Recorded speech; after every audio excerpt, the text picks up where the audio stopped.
Safe Stage 1 ECU tune. Why would Mercedes sell a car that can be so much faster, but isn't? That's what's wild about the C300. The 2.0T engine everyone talks about is officially rated at 241 horsepower, but real dyno numbers show there's a ton more power locked in by the factory software. You see gains of 49 to 60 horsepower and an extra 60 to 70 pound-feet of torque, often with nothing but a laptop and time. That puts the car near 290 to 300 horsepower with the exact same engine hardware you drove off the lot. Why is that power hidden? Mercedes tunes for bad fuel, lazy maintenance, global weather, even people who never change their oil on time. The safety margin is built in so the car survives anywhere. Good tuners keep changes within what the factory already allows. The best ones test on all-wheel dynos, monitor exhaust gas temps, boost and fuel, making sure the computer still has room to step in if something goes wrong. They call this safe tuning, and it really means letting you use more of what the car already has, but without pushing past the limit. The trouble starts with cheap race tunes. These files promise wild numbers, but often raise boost and timing way past safe limits, chewing into that safety margin until there's nothing left. Repairs? Mercedes engine replacements run $4,500 to $15,000 or more. It makes sense to want the power, but keep the safety. Of course, more power means more heat. Ever notice how your car feels slower after 3 hard pulls? There's a reason for that. Bigger intercooler for turbo models. Every turbo engine has a secret weakness: heat. You stomp the gas once, it feels great. Second time, still sharp. By the 3rd or 4th pull, something changes. It doesn't feel as strong. The culprit? Intake air temperature.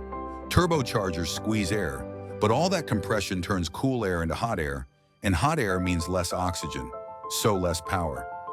Testing on these cars shows upgraded intercoolers can drop intake temps by 20 to 40 degrees Fahrenheit, 10 to 20 degrees Celsius under real driving. That keeps your performance steady, pull after pull. With a stock intercooler, charged temps shoot over 100 degrees Fahrenheit, 38 degrees Celsius, when you're driving hard, forcing the ECU to pull timing to protect the engine. Swapping to a better intercooler that keeps air cool lets you keep the same power run after run, even on hot days when the car usually feels soft. One thing people miss: just going bigger isn't always better. A poorly designed, oversized intercooler adds pressure drop, so your turbo works overtime to hit the same boost. That means more turbo heat and more stress on the bearings. The best kits show both the temp drop and the pressure drop, so you can be sure you're getting real results, not just a big metal brick under the hood. A cooler is a win-win. More consistent power, less engine risk. But even when the air is cool, if it isn't clean, there's another problem coming your way, and that one builds up with every mile. Closed box intake with a real filter. It's easy to get caught up in the sound of an open cone intake. That turbo whoosh grabs your attention, but most of the time, you're trading cool, clean air for hot, dirty air sucked from inside the engine bay. The stock Mercedes airbox is already designed to flow plenty of air for stage 1 power. The key is not just flow, it's air temperature and how clean the air is. Drop in a cheap open cone, and it pulls in hot air and lets fine dust through. That dust is what wears out cylinder walls and piston rings slowly over thousands of miles. That's why a proper closed box intake, especially the carbon fiber and high-flow sealed ones for these cars, is worth the money. Some claim up to 30 to 45% more airflow, but the big story is how much closer intake temps stay to the air outside. The car feels as strong on the 3rd or 4th pull as it does on the 1st, even in stop-and-go traffic. It's not about chasing the loudest sound, it's about keeping the engine healthy. An engine rebuild for these cars lands at $2,500 to $6,000, sometimes higher. The cost of a quality air filter and intake box is a fraction of that, and it keeps you from having to worry about low compression or oil burning down the road. So the air is finally clean and cool. What about inside the combustion chamber? That's where spark plugs take the heat, literally. One step colder, spark plugs. On tuned cars. A spark plug doesn't look like much, but it has a tough job. In a tuned turbo engine, each explosion in the cylinder is harder. The factory spark plugs were picked for stock power, lower pressure, and lower heat. Add more boost, and they get hot. Too hot, and that's when knocks, misfires, and even piston damage can start. Tuners who know these engines always recommend one step colder plugs for stage 1 or stage 2 setups. These have a colder heat range, meaning they transfer heat out of the tip faster and stay in the safe zone. That's huge because one detonation event can lead to a cracked piston or broken ringland, and it usually happens with no warning. One day everything is fine, the next day you're facing a rebuild. Fresh colder plugs are cheap, maybe $50 to $100 a set, even with premium brands. Even if you change coils too, you're still spending a few hundred, compared to $2,500 to $6,000 for an engine rebuild. It's boring, but boring is smart if you want to keep the engine alive. Every extra bit of power you add, every extra degree of pressure, ends up as heat that has to go somewhere. Now, the oil and coolant are working harder than ever. Ignore that, and even the strongest engine can't save itself from the next breakdown. Extra oil cooling or bigger radiator. Engines need oil, but oil needs the right temperature. The synthetic oil in your C300 is tough, but even it has limits. Every hard drive, every long uphill, every repeated pull, the oil gets hotter and hotter. Run it above the safe temperature too long and it thickens, oxidizes, and stops protecting the moving parts. That's why many AMG or high-output models ship with extra radiators and oil coolers. They're not just for show, they're because the engineers already know what heat will do to the engine. If you tune your C300 or drive it hard in summer, you're right at the edge of what the stock setup can handle. Add an oil cooler or a bigger radiator, and you're giving your car a better chance at long life. Engine replacements for Mercedes cost $4,000 to $14,000. Some unlucky owners have paid even more, especially after catastrophic failures from low oil or overheating. One bad track day or one missed oil change, and you can wipe out your savings. Oil and coolant upgrades aren't about numbers on a spec sheet. They're about buying more fun and less worry. And while the engine might be happy, the transmission now has to handle more power more often. Transmission cooler plus fresh ATF. The gearbox is the part most people forget until it starts slipping. But the math is brutal. Over 90% of automatic transmission failures are caused by heat. Automatic transmission fluid wants to live around 175 degrees Fahrenheit, 80 degrees Celsius. Get over 200 degrees Fahrenheit, and you double the failure rate for every 20 degrees Fahrenheit, higher it goes. When you tune your car, the extra torque on every shift creates more friction and more heat. Even if everything feels fine, you're shortening the life of your gearbox with every high-power run. Adding a transmission cooler is a small upgrade that makes a big difference, especially if you live in a hot area or love back-to-back pulls. And changing out the fluid every 20,000 to 30,000 miles in hard use keeps fresh, protective oil in the system before the old fluid oxidizes and loses its friction modifiers. Rebuilding or replacing a Mercedes automatic isn't cheap, several $1,000s not counting lost time and headaches. Once the trans starts to slip, the engine ends up working even harder, making the heat problem worse.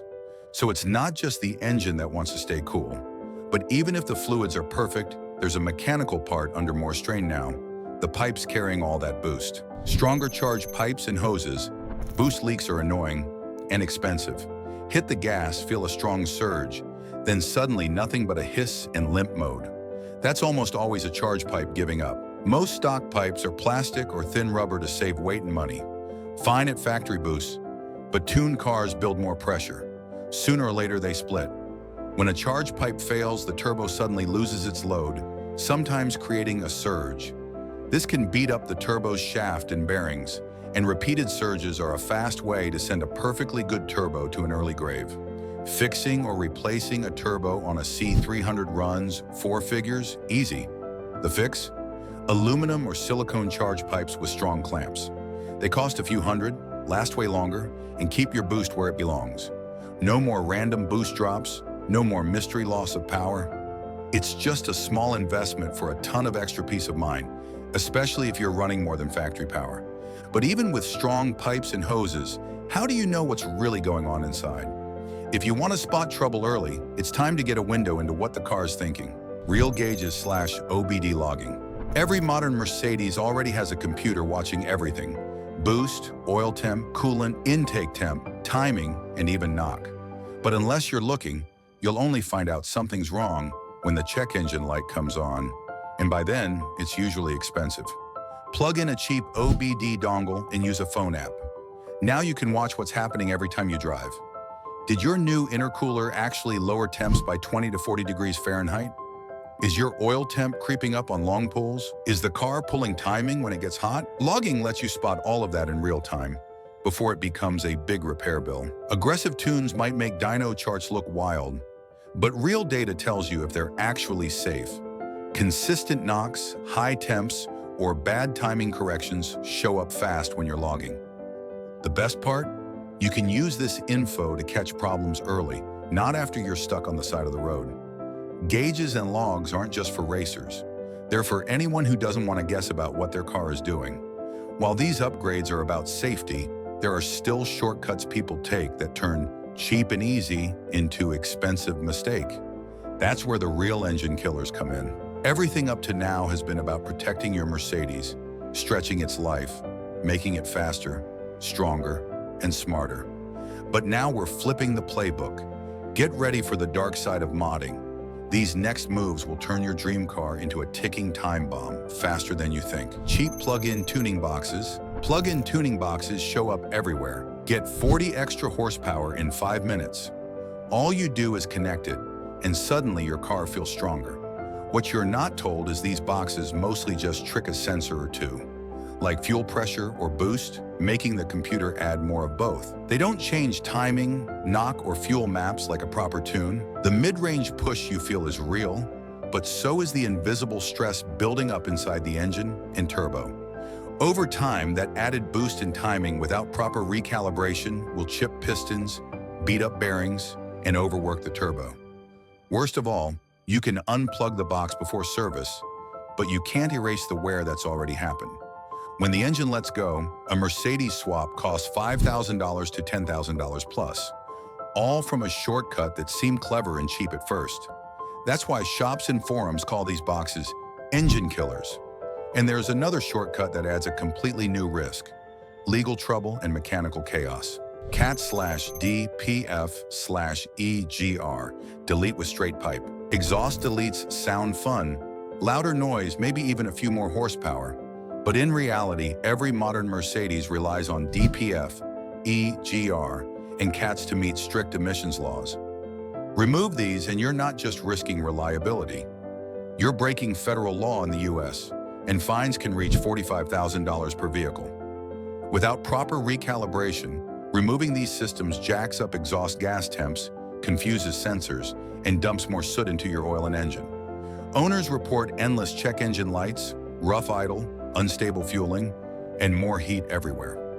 Diesel techs warn, deleted cars often run dirtier, less reliably, and have more engine problems down the line. Even if you dodge the fines, you lose your warranty and face high repair bills if the engine or turbo fails. It's one of those upgrades that often leads to regret, especially when you add up all the hidden costs. But if you're still thinking bigger is better, wait until you see what can happen if you bolt on the wrong turbo. Oversized turbo or wild boost on stock internals. Turbo upgrades are tempting. You see videos of people doubling their horsepower, but the stock C300 bottom end isn't built for wild boosts or a massive turbo. Sure, a bigger turbo can deliver 20 to 50% more power, but only if you also upgrade fuel, cooling, and remap the ECU for the new setup. Skip any of those steps, and you're on thin ice. Push too much boost on stock rods and pistons, especially with pump gas, and detonation is always waiting in the wings. One hard pull in the middle of summer and you could snap a rod, crack a piston, or spin a bearing. When that happens, you're paying $5,000 to $15,000 for an engine, plus whatever the turbo or supporting hardware costs. It's not about chasing the wildest number you can post on a forum. It's about having a setup where every part matches. If you miss that, you might get one amazing pull, then one giant, expensive failure. In the end, knowing your limits is the difference between a car that lasts and a car that's always broken. All right, if those mods made you double-check your own car, you need to see what's next. Tap the next video because the wildest Mercedes fails and real-life disasters are still ahead. Seriously, you won't believe what happened to owners who tried to outsmart the factory. Hit play because the next one could save your engine or make you rethink every upgrade you planned.